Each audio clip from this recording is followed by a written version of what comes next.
One of the first things we must do is to enforce all classification rules and to enforce all laws relating to the handling of classified information. We also need the best protection of classified information. We can't have someone in the Oval Office who doesn't understand the meaning of the word confidential or classified.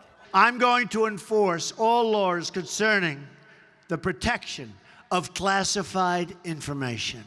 Oh, nothing. Just Donald Trump letting us know how he really felt about how we should treat people who are caught stealing classified information in a number of clips that have managed to age worse for him than milk in the sun. These clips were compiled by CNN's Andrew Kaczynski and date back to 2016 and as recently as 2020. Trump would ultimately steal classified documents from the White House when his term was up in January of 2021, and strangely, no more public declarations about mishandling classified documents after that. Weird, huh? Now, all of Trump's poorly aged complaints were predicated on this idea that Hillary Clinton should be, quote, locked up for mishandling classified information. He even went so far as to suggest that having done so disqualifies her for the presidency. Hillary's private email scandal, which put our classified information in the reach of our enemies, disqualifies her from the presidency. She did so knowing full well it would put American lives at risk by making classified information highly vulnerable to foreign hacking. I mean, she should be going to jail. I don't know what the hell's going on. No, I don't know what's going on. So if the allegation alone was enough, in Trump's mind, to disqualify Hillary Clinton from becoming president in 2016, then surely he would agree that getting indicted on 37 counts for charges related to stolen classified documents would also disqualify someone from being able to hold the presidency, right? Right? Anyone?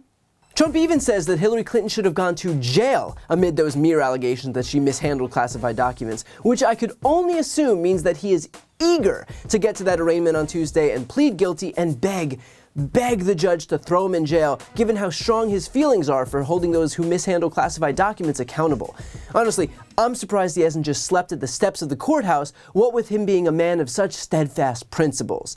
And it wasn't just about Hillary Clinton. Trump's oozing disdain for the mishandling of classified documents extended to others as well. In 2018, he tweeted, "James Comey is a proven leaker and liar. Virtually everyone in Washington thought he should be fired for the terrible job he did until he was in fact fired. He leaked classified information for which he should be prosecuted." He even attacked his own former national security advisor, John Bolton. In 2020, Trump told Fox News that Bolton should go to jail for, quote, many years for releasing classified information in his memoir. In a later interview with Greta Van Susteren, Trump said, "Here's what he did. He released classified information, highly classified information, and confidential information, all different categories. John Bolton should never have been allowed to do that. You know, the young sailor that sent a picture home to his mother and other people, they go to jail for a long period of time. You can't do that." And that was not nearly as vital, as important as John Bolton. He tweeted in 2020 that Bolton, quote, broke the law by releasing classified information in massive amounts. He must pay a very big price for this, as others have done before him. This should never happen again.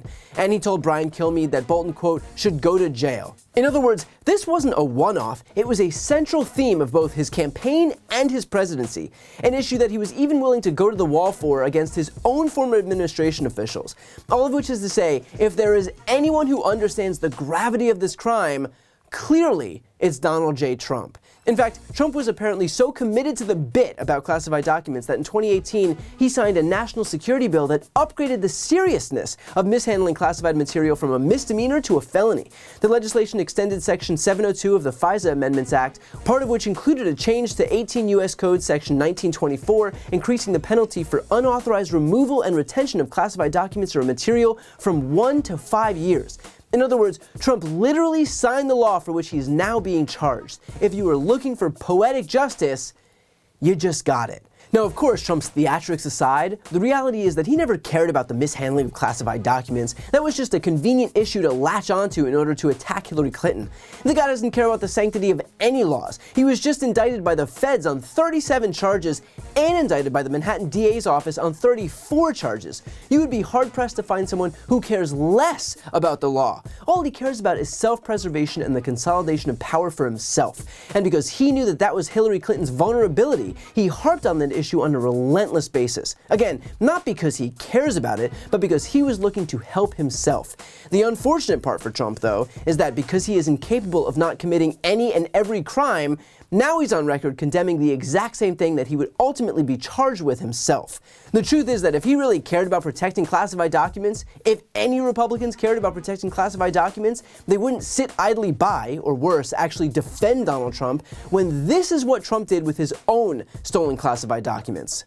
That's the bathroom. That's another example. That's another example of what we're talking about. But on this specific part of the indictment, these documents that are only supposed to be seen with those countries that the United States relies on for intelligence, the most important intelligence that deals with not just national security for the United States, but for the United States' allies. And so this is not just an issue for within the borders. There it is. That's the photo that this part of the indictment is referring to.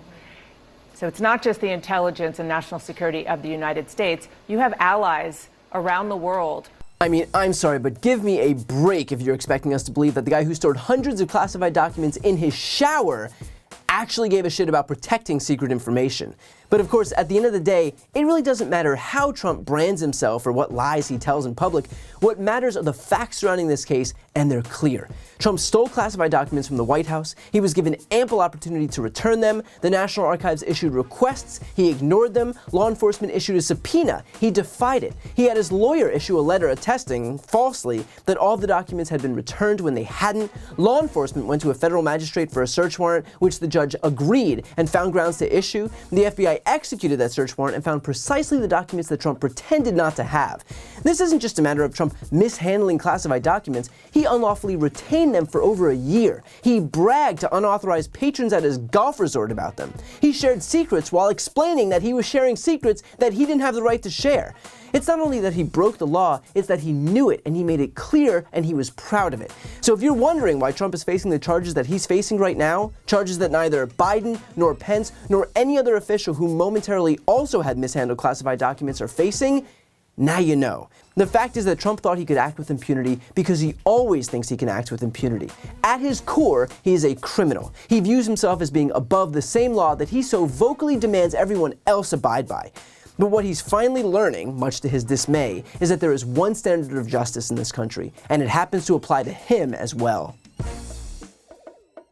Before you go, I need some help. Please subscribe to the channel and do your part to help grow the progressive media ecosystem. I don't do sponsorships or paid ads, I won't ask for money, but just subscribing to this channel goes a really long way, and it helps get the message out to more people. The subscribe button is right here on the screen. You can also subscribe to my Spanish language channel, which I made to reach those crucial Spanish-speaking voters. That link is on the screen too. And finally, if you want to listen to my audio podcast, you can follow that link as well. Thanks so much for watching.